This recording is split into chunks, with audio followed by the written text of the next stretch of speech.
What is going on, beautiful people? Welcome back to the 817 podcast, where we talk about Tarrant County and the lovely city of Fort Worth, Texas. We get into politics, business, culture, news. If it impacts you as an 817er, we discuss it. We give you one big story, 3 short stories, wins, losses, and actions. My name is EJ Carrion. And I'm Ann Zeta. And this is Wesley Kirk. And we have our lovely guest, Brandi Waller-Pace. Woo! Founder of Decolonizing the Music Room and founder of FWAMFest, Fort Worth African American Roots Festival, and all the things. 3 amazing children. Yes. Which I got to meet more and get to hang out with as you won an award the other day. So what happened this weekend that you were a part of that we got to celebrate you? Yeah. All 3 of us were there. Yeah. Which is a rare thing to get all 3 of us to show up together. Did we get a picture to document that? We did not. Wesley and I were dressed the same. And kind of are today, too. Yeah, that's true. Yes. That's true. Friend Wesley over there nominated me for an award. I got the Heart of Gold Award from Arts Fort Worth for emerging. They changed it now. Now it's leader in the arts, not Leader in the emerging, arts. because they were wanting to acknowledge, like, you've been doing this for a minute. Exactly. I've emerged for educator, which means a lot, because I was in Fort Worth ISD for 10 years, and I miss so many things about teaching. And so it's great to be acknowledged as an educator and that I still bring education into my work now. Awesome. So you want to go ahead and give us just kind of the run of what Decolonizing the Music Room is, and then also what we have coming March 21st. Yeah, I'm getting in elevator pitch mode. Decolonizing the Music Room is a nonprofit that began in 2020 here in Fort Worth, and our mission is uplifting the musical traditions of Black, Brown, Indigenous, and Asian peoples through education and performance. So we began online when I was still working in Fort Worth ISD, and most of our work was centered around providing free educational resources on our website for music educators, artists, people in ethnic studies, just anyone who's interested. And we still maintain that site of free resources. Having access to free information is really important for me. And Fort Worth African American Roots Music Fest was actually our first in-house program, and that launched in 2021. We went on to start our community artist visiting educator program, which brings in artists from wherever who do all kinds of cool stuff with music. It might be orchestral conductor we had in doing culturally responsive orchestra practices, or a kora and djembe player who is several generations descendant from a line of Jalis like griots, and who presented to the community and performed. And that I'm hoping we'll get back rolling again soon. Our latest program was the Black, Brown, Indigenous, and Asian Music Symposium, a Forest Bias event where we get together and we learn, we make music, we just kind of be, breathe, make some joy together, and then talk about how to go back home to our communities and make some good stuff happen. Awesome. And tell us about FWAMFest. FWAMFest. What year are we now? We are year 6. Mm-hmm. And since it's 3 weeks out, my brain is like... So Fort Worth African American Roots Music Festival is focused on highlighting Blackness, Black people, Black culture, Black traditions in roots music, which for us is early American music forms like string band, jug band, bluegrass, folk, early blues, and not just people who are preserving those musical forms, but who are carrying them forward and doing really innovative things with them. So, like I said, this is year 6. We started virtually in 2021 due to what we all know was going on, and have been in person since then. And it's grown. This year, I'm really excited because we have 2 sidecar events. So the night before, we have a big free community square and contra dance. A lot of us did square dance in grade school. It's still something we teach now and learn now. But what we don't learn is that Black folks in this land that is now the United States were the first callers of those dances. And it ended up creating something more hybrid that has turned into like American forms of social dance. And so last September, I launched an African American Dance Caller Pathways program. And basically, you know, we know there are Black folks playing banjos, fiddling, and that number's growing. But anytime I would want to have a dance, I'd go, who can call? And my friends would go, I've called a dance or two, but I'm not really a caller. And could you clarify what a caller is? Oh, yes. A dance caller is the person going swing your partner do-si-do and doing the movements. And that's an oversimplified version, but they teach the dances, they call the dances, and super long tradition of calling on up through, the line dances that we know now and stuff like the wobble, all of that. Like it still comes from that tradition. So, I was not finding anyone who was used to calling dances regularly.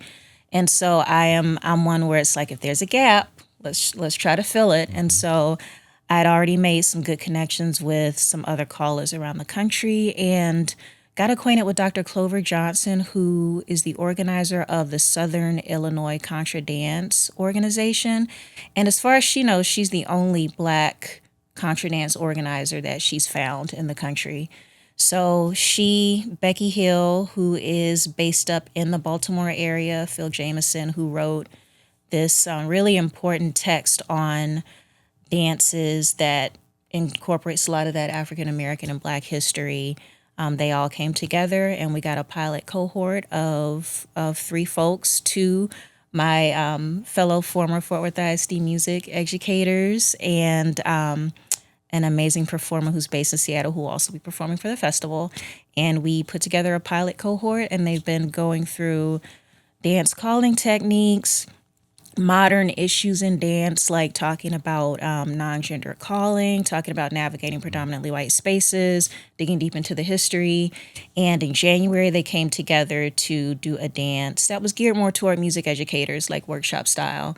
But the night before Flam Fest, we'll have this big opening dance. So come one, come all ages. You don't have to have experience.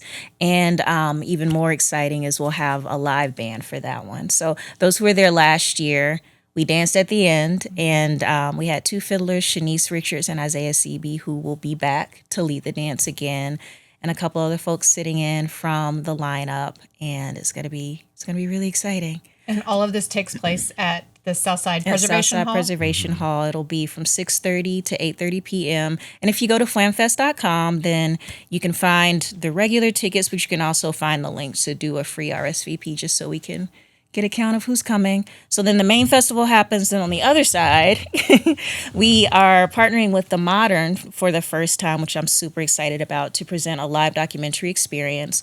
One of our headliners, Justin Robinson, who is legendary for his place in the revitalization and reclamation of Black old-time music, is also an ethnobotanist and food historian. And he created a short documentary called German Soul. And it started with him tracing Black foodways, African-American, African foodways. And he found a connection to German food that he was surprised to find. And no spoilers beyond that. But it's a live documentary experience, so there'll be narration, there will be performance, and it's going to be really cool. And that's at the Modern. And that's at the Modern. It'll be from 2 to 4 on Sunday, March 22nd. Well, I know we have a lot to talk about from a lens of just like creating such a... This is your 3rd or 2nd time on? 2nd. Okay. Yeah. Creating such a unique experience right in Fort Worth. If you're listening to Brandi Waller-Pace speak about something and you're like, this is in Fort Worth, Texas, that is the feeling you should have. It's like, I can't believe we have something this unique and special here. But I would also want to make sure you hit the main event. Who's the lineup? Yeah. What can to expect? And what kind of people should be excited for from the main stage? Yeah. It grows a bit every year. So this year, I don't have all the names memorized, but we have Buffalo Nichols, Sonny War. We have Justin Robinson, who I mentioned, Martha Redbone, amazing Afro-Indigenous performer who has decades of work behind her. And I'm especially excited because we've, been in community virtually, but I'll meet her for the first time in real life this year. We have Lady A, who many may remember back when a certain band changed their name to Lady A. And there was some issues with them attempting to get the rights to that name, but Lady A has been performing for decades under that name. So she'll be there. Jake Blunt will be there for, I think this will be his 3rd Flam Fest, so I'm super excited. Isaiah Seavey and Shanice Richards, as I mentioned already. Grace Giverts, who I found out about through maybe Jake, amazing songwriter, banjo player, guitarist. Who else? Cactus Rose NYC. Oh, Cactus Rose in NYC, another great Afro-Indigenous band who hails from Lenape territory up in New York. And first time Flam Fest. Waller Muhammad. Tafara Waller Muhammad is I like telling the story of how I know her. So I'm on the board of an organization called Folk Alliance International, and I have a lifetime membership. She was considering coming, and as she said she looked through the memberships and she saw another Waller, because that is, both of our family names. So she connected and we began talking, and we call each other cousin. Mm-hmm. And what's really funny is my family, I can't really trace back beyond Georgia with the Wallers, but her Wallers are Stop Six Wallers. Oh, wow. And she has like deep Fort Worth ties. So that was really cool. I'm like, we're probably cousins somewhere, but knowing that she's like rooted right in the community. And she is a political strategist and community organizer. She sings, and she'll be presenting a session on freedom music in the U.S. South. Wow. She's one of those people who's like everywhere, and you don't know her, but she's behind like kind of everything that's going on. And is there, I mean, so many people on the lineup are like encyclopedias of knowledge. Mm-hmm. Well, that's what I feel like. It's always great. Every time I go, people try to like, well, why is this your favorite event in Fort Worth? And I was like, it's because I know when I go and whatever I do, I will never really probably be able to do it again. Yeah. Because it's such a rare experience of intellectual, niche artists who are there for all the right reasons, curated by the great person. And I always leave sitting in my chair like, man. And I have to shout out another session too. Yes. We have Amanda Ewing, who is the only documented Black woman violin builder in the U.S. historical record. The only one. That's wild. And Ann Harris, who is just amazing singer, violin, fiddle, just does everything. Commissioned her first commission. And so there's like the historical moment of her being Black woman. And I'm careful to say of record, and she is too, because, our history is so very erased. We don't know. But, like the historical moment of her being a luthier violin builder, and then that commission happening, something that, again, is not on the record. And we also have Darcy Ford James, who's an amazing educator, violinist, fiddler, who bought the first violin that Amanda Ewing made. And so they'll all be together on a panel talking about that commission and the significance of it. And I am hoping that I can get my orchestra folks out. I can get my Fort Worth ISD people. And it's just another example of how like this history is everybody's history.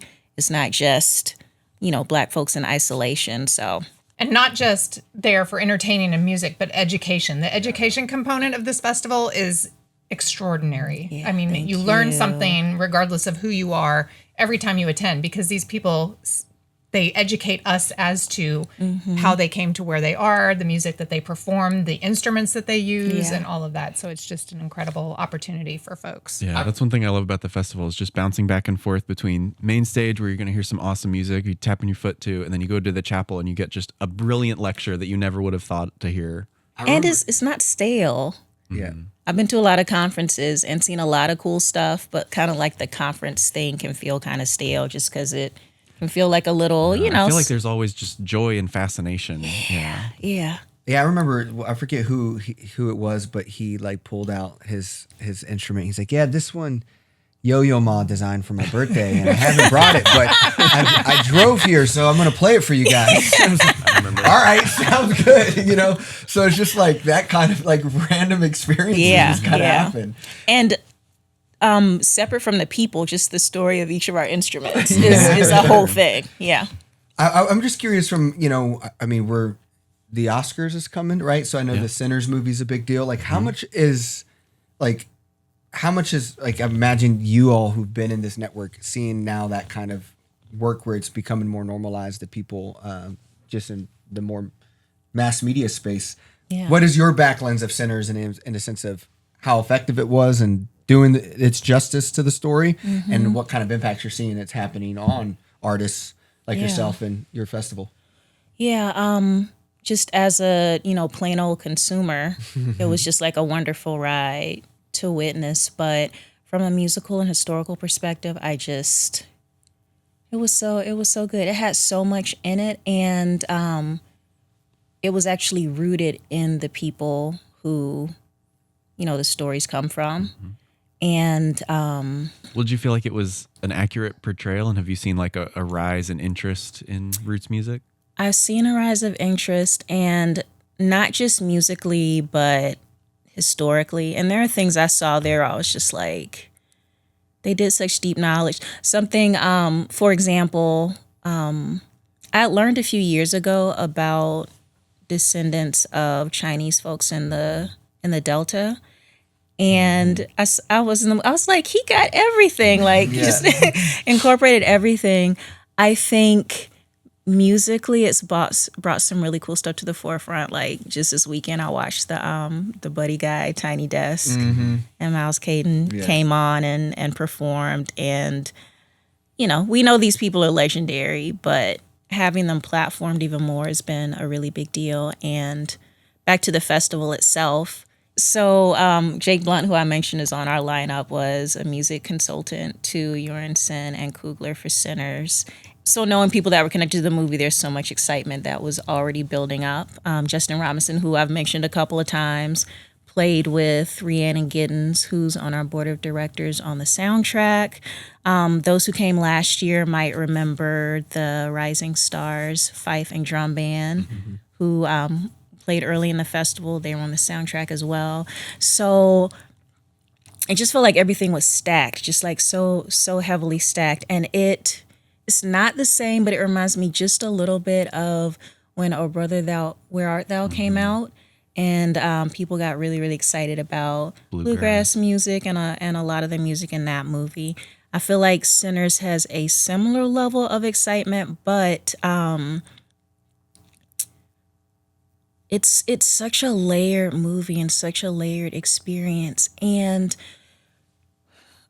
the historical context of what was going on with Black people at the time, like you can't separate that from Hollywood's treatment of the movie and things that we've seen surrounding the movie, most recently the BAFTA award stuff, just all of these things that it happens to Black folks historically in the narrative, and then we see how it carries forth into modern life. And it also, I think, shows a lot of, I guess resilience might be the right word, because Variety tried to downplay the movie. People are trying to say, whatever, it's kind of whatever, and they were completely failed at that because it was just such an amazing thing.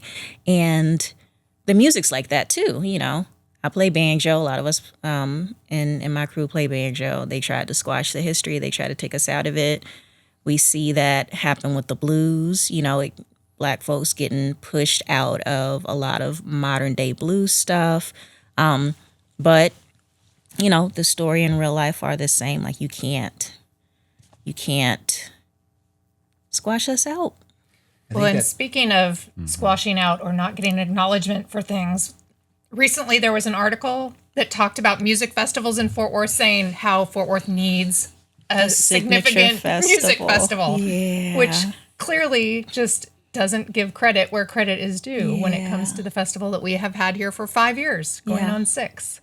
And I mean, I'm not the only organizer here who's been doing some really, really great stuff in that part of town. But I read that and was like, it's really interesting, because I feel like a theme in Fort Worth is the mainstream can often just want to look over and beyond the city for what they want to bring to the city and the newness of it. And there's just been so many people who have been doing stuff here for so long, but if it doesn't fit in a certain narrative, or it doesn't have a certain level of shine, or it isn't recognized in a certain way, it doesn't get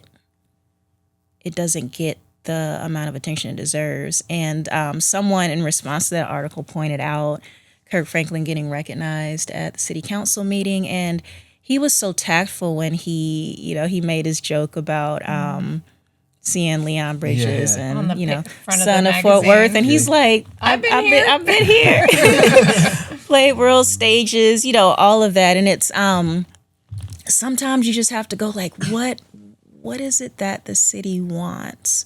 Because again, it's not just me, right? I feel like my festival's kick ass. I'm just gonna say I love it. I feel like it's a really good experience. But even with, we have amazing support from here, Fort Worth, Tom Martin's amazing. There are we're partnering with the Modern. We've had some collaboration with Eamon Carter. Like, we've had some strong connections community wise, but there's just something there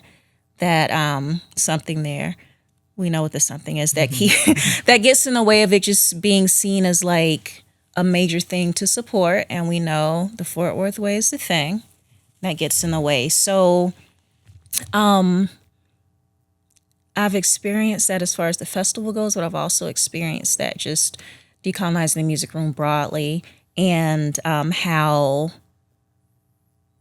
all over the country we've been asked to present even some like virtual international stuff, but where we haven't presented is our North Texas school districts do not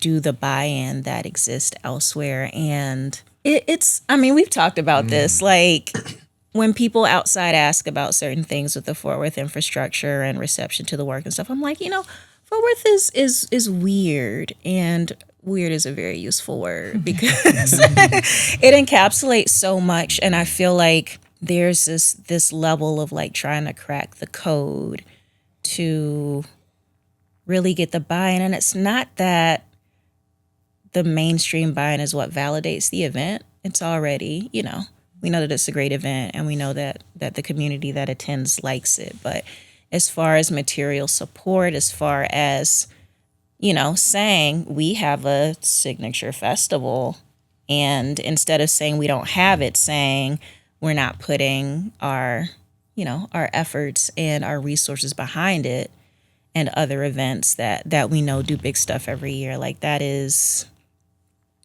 weird. So you are also someone who's not from Fort Worth, Right.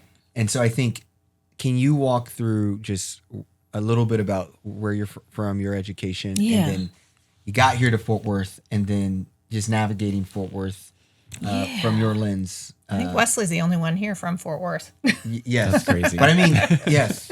Where are you from originally? California. You Yes. did tell me that. Okay. So I would just like, I think it's important to hear because again, you're someone who, congrats on, getting the Mellon grant as well, which is a big like national brand. And I mean, funding nationally coming locally to a Fort Worth Big time. organization in a big way. Yeah. And so it's like you are someone who's doing a lot, and you're existing and living in Fort Worth. Yeah. And then you're choosing to host a festival in Fort Worth, but then not get love from the Fort Worth way that wants it to participate, or only uplifts the thing that participates in that way. Yeah. And that's not just one cultural community. Yeah. I think we see across all race backgrounds and cultures in Fort Worth, Yeah. that somehow very brilliant, very intelligent newcomers arrive to Fort Worth, have ideas like you, but then somehow still have to organically find a way to get through it all. Yeah. And so I just love to just kind of share yours from a lens of like what you've seen from your upbringing to where you're from, and then now that you are in Fort Worth, you have kids in Fort Worth. How do you see navigating it? Yeah, so I was born in Atlanta, Georgia, and went to school at Howard University, the best HBCU for undergrad and grad Probably the best school. university, if you're being honest. We got some cool stuff up yes. there. And I ended up in Fort Worth because I met my then husband. That's what brought me to Fort Worth too. We were both jazz studies students. Got married right out of undergrad, went into grad school, and then ended up moving down here. And I've been here for about 18 years now. So, Feels Fort Worth. Yeah. I know I'm not from Fort Worth, but I feel like I have, built community here. And coming down here, I'm really grateful that I started teaching because I did a year or two in Lake Worth ISD, then moved on to Fort Worth ISD. And that's really where I learned a lot about the parts of the city, a lot of historical dynamics and how things had gone through education, mirror a lot of other stuff. I think that really got me acquainted with the city and a lot of the people in it in a super meaningful way. But I've been thinking back on, me coming to Fort Worth and taking a look at it as like an outsider, I guess. But it's taken me further back, and I've been evaluating, like, at Howard, was I also, just built a little bit different?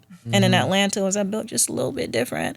But I do realize being in a city like Atlanta, where our civil rights history is immense and happened differently than here. Just, each city has its story. But also growing up in Black suburbs and around, an area that was predominantly Black. And all major cities don't have those types of areas. So, you can tell the difference where you go. Especially the types of areas with all of the things that you need. Like historically, there were some Black neighborhoods in Fort Worth that had all of the things, but then they've been depleted over time. Mm-hmm. So. And I noticed that at home in Atlanta as well. And it's interesting, like you can, have this bustling area and have some of the basic stuff going. I remember when I was visiting home from school and the bookstore, like we had a Barnes and Noble's, the bookstore shut down. And then like a beauty supply store came to fill the gap. And my family and I lamented at how far we'd have to drive to get to a bookstore, which, depending on where you live here, it's like just up the street. But anyway, it's very telling, and it's like kind of an American-wide story. But I think coming down here, the way that segregation socially and institutionally and school-wise happened was a bit different than Atlanta, and so I noticed some different dynamics. And I do think something that I noticed in Atlanta and in DC was, now we have not cracked white supremacy in either of those cities, but there was a normalization of Black folks in all levels of power and across a wide range of leadership roles that we have some here, but again, it's like there's still a lot more to do. There's still a lot of firsts that should have happened a long time ago that have not happened. And we know the history. Like my middle child, who's 16, I remember when she was like elementary, like late elementary age, she was the history fair kid, the science fair kid. And so she did some history, and we talked about segregation, desegregation within schools in Fort Worth. And actually her great-grandfather on her dad's side was the first Black bus driver in Fort Worth. So it started from her wanting to do that project. But it was really illuminating for me too, learning how desegregation happened here and being able to tie it through to the Black folks who were that first line of students who were put into desegregated schools. And it really gave me a different point of view of why certain things are the way they are, especially with desegregation getting pushed back later, some of the more violent responses to it. I get the sense that, just like us talking about like the political landscape of Tarrant County broadly, it's just there's a lot of playing catch up to do. Like I said, first, it should have happened a long time ago, and it has zero to do with the competence and qualifications of Black folks or racially minoritized folks in the city at all. But again, like that Fort Worth way, and coming down here, I noticed it and I felt it, and I didn't really have language for what I was experiencing until reading the 1995 article and going, oh, that's what that's called. Oh, that's why that's like that. We'll just take care of it for you. Yeah. You don't need to worry about it. Yeah. And going back to you talking about people coming here and trying to build stuff, I think there's a level of sanctioning that needs to happen in order for the city to feel like it is a thing. It kind of reminds me of being in academia. I'm a doctoral dropout, but I noticed like institutionally there is a different level of attention on something that the institution takes the lead on you starting versus something that you started on your own. Yeah. And I feel like it's the same, it's the same with the city and the Fort Worth Way is like, there's a certain type of sanction. It's not even like that specific that I can. You don't know what it is until someone tells you who's already been through it. Yeah.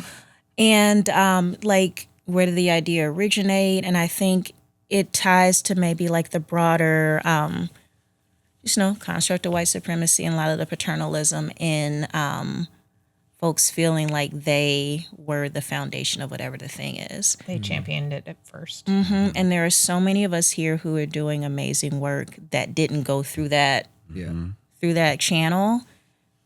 And so we see what happens is that, we got the festival, we got folks around the country going, oh my gosh, this is amazing. And then the city just being kind of like, yeah. Again, shout out to here Fort Worth.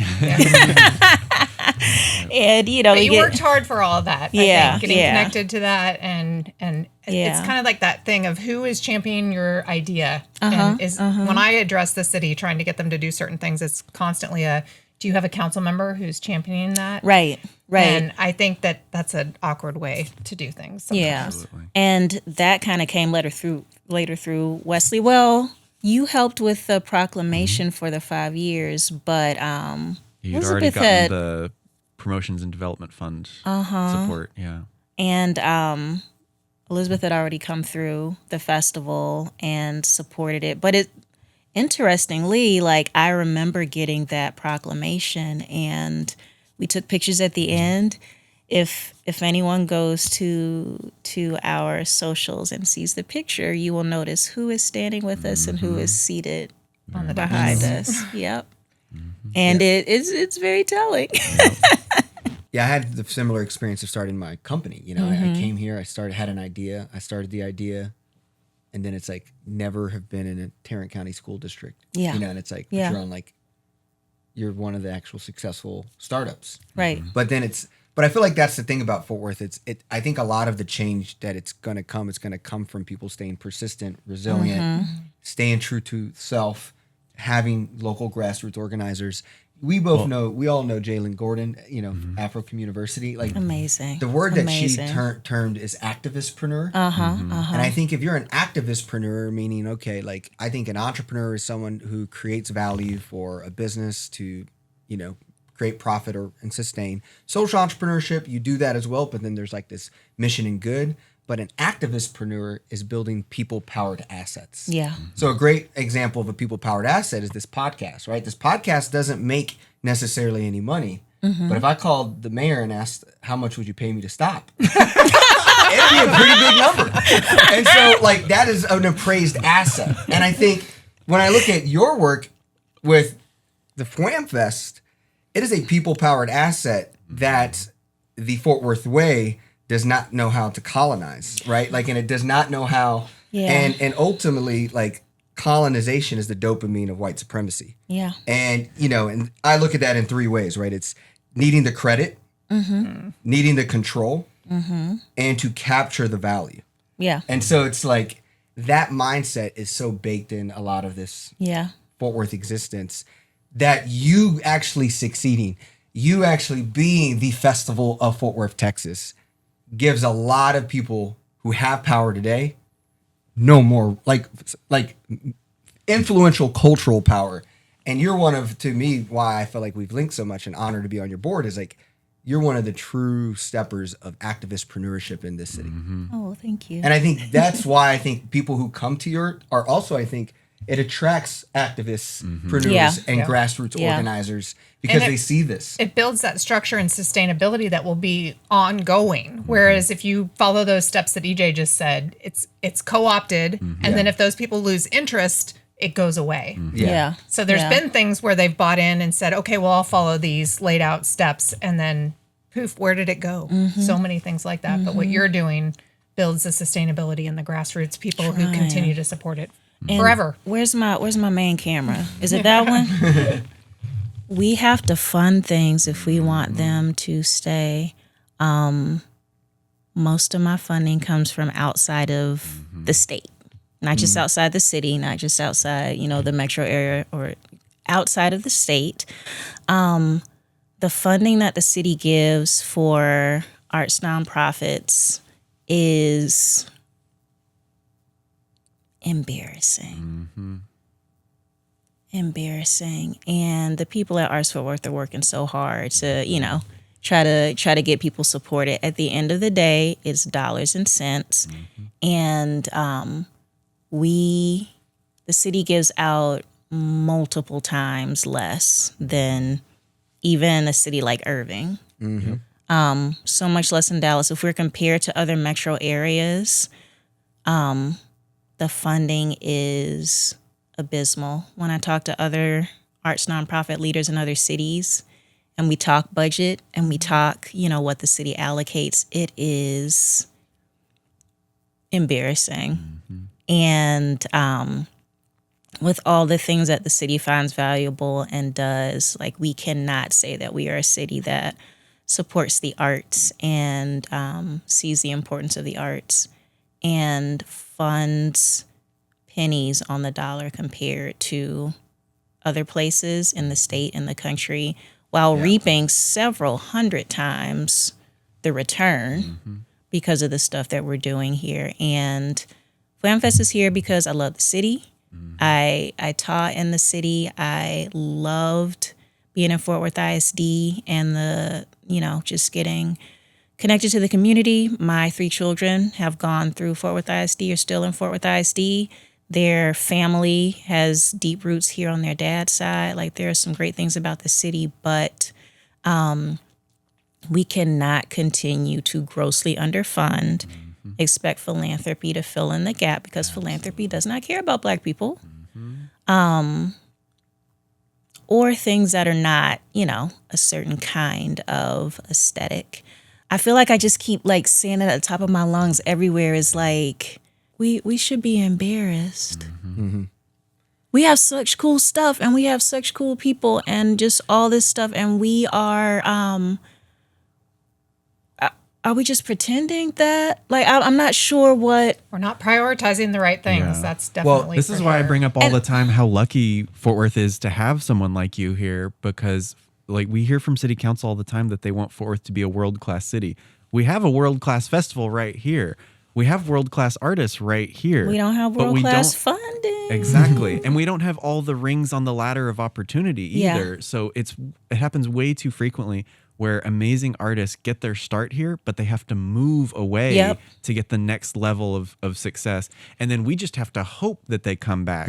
Yeah. And the amount of people who are like that, that because we're tied to DFW Airport, you go get your money and then you come live here because you feel like there's something here to live, but the city itself is not supporting you. And we saw that, Fort Worth hasn't raised its tax rate since the late 90s. And if you rank, right, we're the 11th largest city, the 10th, it depends what day, but we don't crack the top 25 in city budget. Yeah. So, and then Well, you look and at just how the arts are funded too. Yeah. I It's always probably bring even up worse. that Fort Worth is one of the only states in Texas or cities in Texas that doesn't have any hotel occupancy tax go towards the arts. Whereas in Irving, as the example you brought up, they have $4 million a year go to the arts just from hotel occupancy tax. Yesterday, I learned that San Antonio has $12 million a year just from hotel occupancy tax. And the overall amount of spending that Fort Worth spends on the arts is $1.6 million. Yeah. That is one embarrassing. organization's budget. Yeah. And then you see it with affordable housing. We talked about the last time. It's when are we going to actually activate a big budget? And I know something that we didn't bring up as a short story. I saw that the Alliance Texas recently did a presentation at City Hall, and Mike Berry came and kind of did his annual City Hall speech. And there were about a $900+ million in tax funding over the last 30 years. And, everyone kind of claps and he's like, Hopefully we get that over $1 billion in tax dollars to the city. But over 30 years, if you look at like Ross Perot Jr.'s net worth from 2020 to 2025, he doubled it.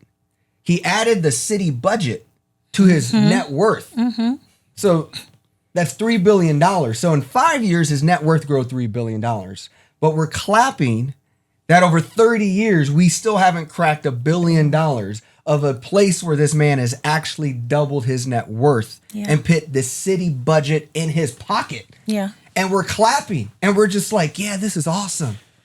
This is it. And there's so much money. I noticed Tons of money. I noticed here too, talking to other Black and brown arts nonprofit leaders, that, you know, the system's created this sense of scarcity. Not just scarcity, but also like don't speak up a certain way or else you won't get access to that funding, which I think has probably impacted us. But again, it's the strength of building something outside of the Fort Worth way that, you know, not perfect, but I'm not beholden to who thinks they funded me enough to feel like there's some like paternalism there. There's some stuff owed there. And as y'all know, I don't really function that way anyway. So good for FlamFest. Sorry, I'm still looking at the camera. I just like did it once and I'm stuck. Yeah. But it's the elephant in the room. It's bigger than an elephant in the room. It's like, are we really having any of these conversations while not talking about how the arts budget is so tiny? There's room within the budget, we know, and then there's so much money out there, and we're watching these few people hoard and gather more wealth than any of them could spend in, 10 generations down, would still be living in like gross excess. And we're like, we can't match Dallas and fun. Like, what? Irving. I mean, Irving's like a quarter of our size. And putting it all on nonprofits just turns it into the Hunger Games, with the nonprofits having to try to go to all the foundations and different funding sources and grant applications. And, they want us to work together. And so they ask us to collaboratively put in for grant requests. But then, is that going to fit what you need? Labor costs money. Yes. So I just, and a lot of it's very specific of what they will fund. And the labor part of it is problem with really philanthropy is that you're at the mercy of what they're willing to pay for. Which, right. Yeah. And I am, I'm Black, I'm Southern born, I'm descended from enslaved Africans, reparations all day, every day. Shouldn't be begging for money for our stuff. Like, I was doing some work, going through some old MLK stuff, and it's like that promissory note, right? Like we are owed, and like real talk, that's a whole other podcast, a nonprofit industrial complex, because why my people built this city, built this country, right? Why are we begging for money? Yeah. And 80% of the wealth in America is to white people. So, that's a big part we have to decide. But you make me think about y'all bringing up Irving. I think one of the biggest battles with Fort Worth is we do have billionaires. When we had Katie Sherrod, who did the Fort Worth Way article here, she talked about how we have nicest billionaires of Fort Worth. But like the billionaire class, then you have Meacham Airport, which is like the 5th largest airport in Texas when it comes to output. And all it is private jets, right? And then you have like Alliance, Texas, which is their toy box to like, let's try like AI machines that travel your Amazon and Walmart groceries and drones that drop things in your backyard. But if you look at the gap, probably, if I would bet, is we have the billionaire class and all their toys to play in Fort Worth and Tarrant County, but we really lose in the middle class. Then if you look in the core of the city, it's a bunch of retired people who still own their houses, newcomers and new people coming with basic, maybe blue collar jobs. But if you look at places like Irving and Frisco, they have a robust middle class, robust, opportunities where people who are living there. And I think Fort Worth, a part of where we can't build independence is that we really don't have a strong middle class like you see in like of young professionals with cash in their hand to also support and organize against the power, where I feel like you've seen in other big cities that's organized against the power. I feel like the billionaires have used Fort Worth as their playground to basically extract, and then the only people who are still drinking the Kool-Aid about Fort Worth is the people who grew up here. But if you don't have people like Brandi, if you don't have people like Jalen or myself coming in here and saying, I'm here because I actually think this is the greatest entrepreneurial city, because I believe this is a place that is the most like influential. Like you can become Brandi here, where Brandi lived in SF, or it just becomes harder and harder because there's so many unique, eclectic, intelligent people.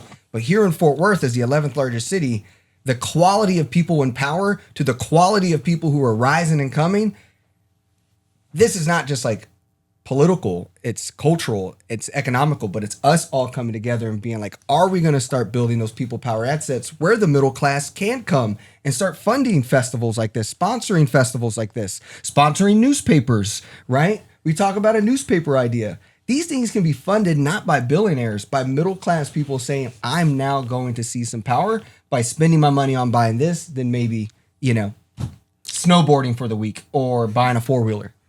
Yeah, I don't know. I don't know. When I I don't know if he start stuck that landing.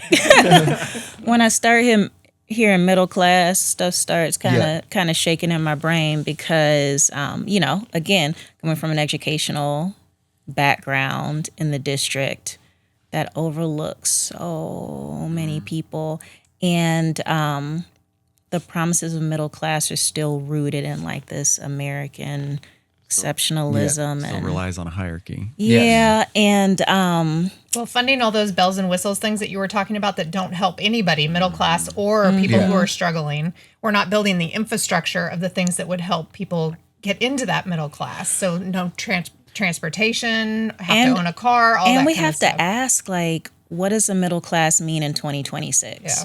Like Where we know, is it? we know historically the middle class was really, post-war white folks, getting cemented in like the American dream, and then everyone else outside of whiteness who was able to get a foothold in that. I think right now, as things are, that would create more funding, but I feel like we have to have a broader imagination than that because we will leave so many people behind. Like if we Google now, like what is middle class, we'll see numbers all over the place, right? I'm not middle Income-wise class. and all that, yeah. Yeah, like my income compared to family size, I have not achieved the middle class dream or whatever, or I have, and it's really that we're kind of the working poor anyway. Yeah, it's and tenuous. I use the term poor really cautiously because we have, serious issues with poverty and people who are exploited and under-resourced. I think beyond something as like short-term and I guess institutional as empowering a middle class, like we gotta look broader than that, because even then, like what the middle class does to have its place is actively participate in those things that exploit everyone below. Yes. And I can't get with it. I can't And I get with think it. that's where, how do you, like, I think where ultimately what I was trying to say is like, I would identify as, for me, middle class, upper middle class, right? We have two incomes, white collar jobs, whatever. But it's what usually happens then is, right, you go buy this big house in the burbs, you go get a membership at the Colonial, you go do all these things, and then you just stack onto the Fort Worth way.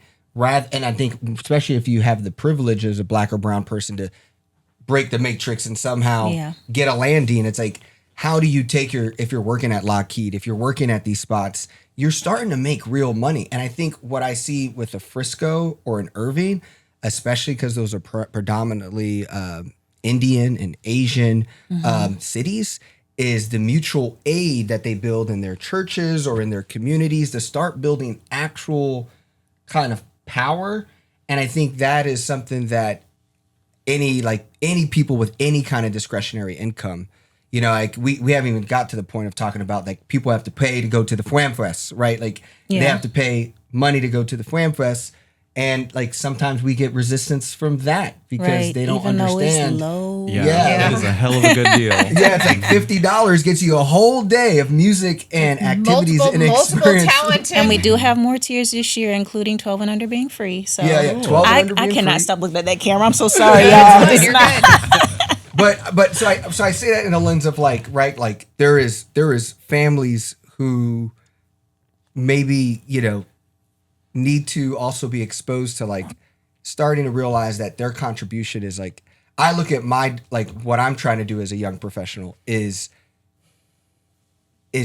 try to make sure that I am not funding the Fort Worth way or uplifting the Fort Worth way. Yeah. And any dollar, right? Like me and my wife, we have one car, right? It's because the other that could have gone to a car is going to funding candidates or funding sponsorships or doing that thing. I'm not a rich person. Right. I am just changing the narrative of how I look at my money. You don't just stack it for yourself. Yeah, or go buy more things. Yeah. It's and I think there is a subset of that going to rise as more people move to Fort Worth. And it's so easy to get into the Texas, buy a big home, live in the burbs, and then you're stuck. And now you're paying so much money to live in your middle class world. Where if you just would have joined where the culture, like in culture and community, you would have been more free to then not get exploited by the real estate mantra of Fort Worth, which I think pits so many people in prison where they're just sitting in their house because they can't afford to do anything else. Yeah. And that is kind of where I think it's like, how do we unhack so many people who is stuck in that game that could break and get out? But Yeah. If I And could I'm just always- add on to that about like regular people supporting, I just want to brag on Brandi for a second. I'm not going to be able to go to the festival this year because I'm going to have a baby right before. And so I was like, well, Support Fort Worth Art would like to sponsor. And Brandi got me this shirt and this onesie. Oh my gosh! Isn't that the cutest That's our thing? first Wham Fest onesie, by the way. That's Wow. so adorable. I don't know if you got yeah. So That is amazing. yes, it pays to support amazing art. Yes. And I still think we gotta, I always want to look upward.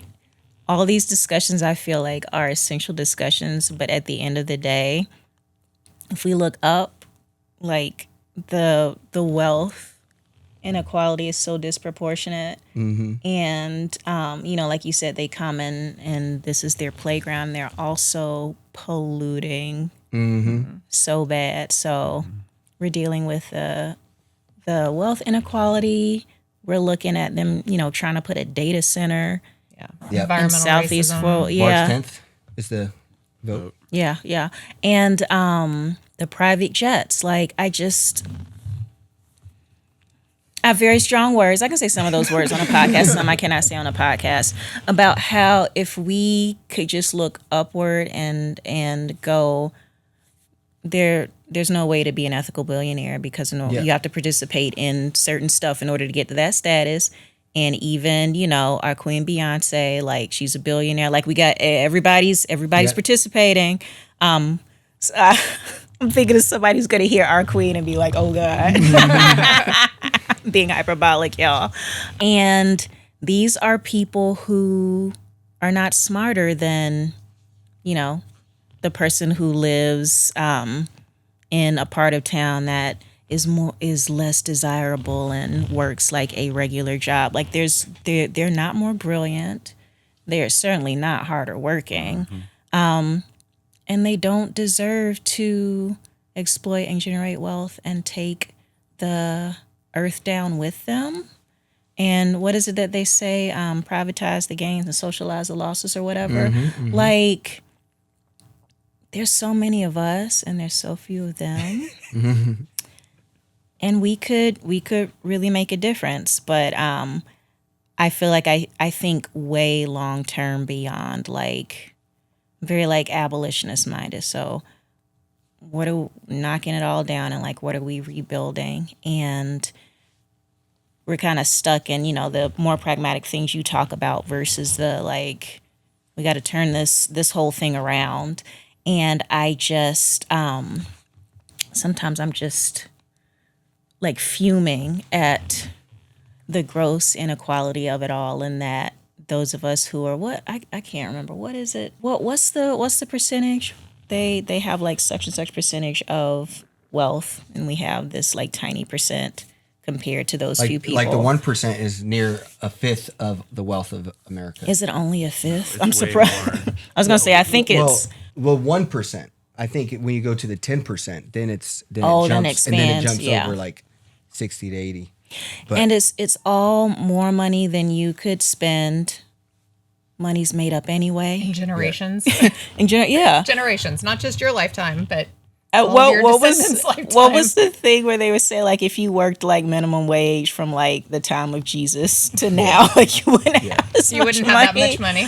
It's gross, and it turns you, and getting to that level turns you, and it's like, let's say one of the billionaires that we shall not name, was like, you know what? I'll just give Fort Worth Arts $1 billion. They would literally have no idea it was gone. yeah. It's just like it's that gross. Sorry, I'm heading away from the pragmatic stuff, but I just really want people to be more ragey at capitalism and white supremacy and like all this stuff that is causing us to have these conversations that there's literally no reason that any of what we're talking about should exist.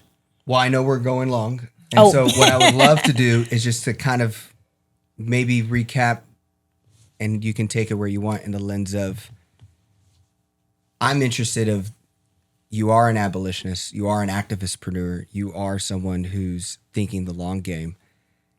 You're spending so much of your time on decolonizing the music room and giving the Fort Worth African American Roots Festival for its 6th time. And there's people here in this city, in the Metroplex, in this state, who also are tired of billionaires, tired of how it's currently played. Why is attending this event and resist this type of resistance and this type of joy a part of the process to get us through the other side? Yeah. Before answering, I have to say just thank you to the people who have been coming for years, because the folks who come like really, really support. One thing that super significant about the festival, one of the artists pointed out, is a space where they are not the token Black person on the bill. They're not one of few. And it is like centered around Blackness. And it shows how expansive we are and that we aren't a monolith. And I think about Fort Worth as a city and thinking about being an educator in Fort Worth and how many issues we have with our curricula and what we are and aren't supposed to say and what's presented, and how like being Black in Fort Worth, the way is built up around you, you may not have an idea of just like how expansive we are as Black people. Not just, you don't have to leave Fort Worth to know that, like the actual people in Fort Worth are, but the narrative doesn't really allow us to exhibit that. So events like FlamFest, I think, show how expansive we are, but also how deeply rooted our traditions are in what is considered quintessentially American, and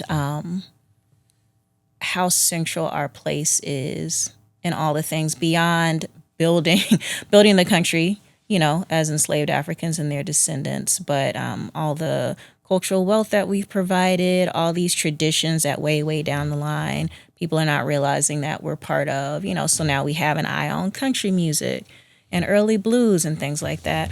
But also going back to the sessions and presentations and stuff, like you get really deep knowledge, but the artists talk about just the joy of being in that type of space, and it's something that the audience can feel. Mm-hmm.